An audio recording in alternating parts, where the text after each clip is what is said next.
Bago ka lumabas ng bahay, biglasin ang sumusunod na panalangin ng proteksyon. Tuwing umaga, maaari mong buhayin ang isang di nakikitang espiritual na pananggalang upang ikaw ay maprotektahan laban sa anumang uri ng pag-atake.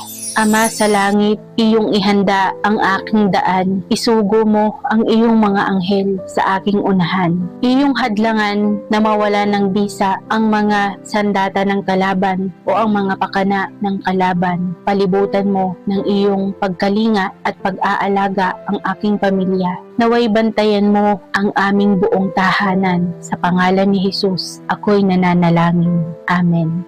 Ang maikling 30-second na panalangin ito ay makakatulong upang maprotektahan ka laban sa aksidente, pagnanakaw, sakit at espiritual na pag-atake.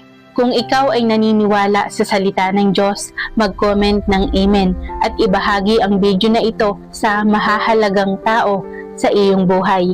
Pagpalain ka nawa ng Diyos.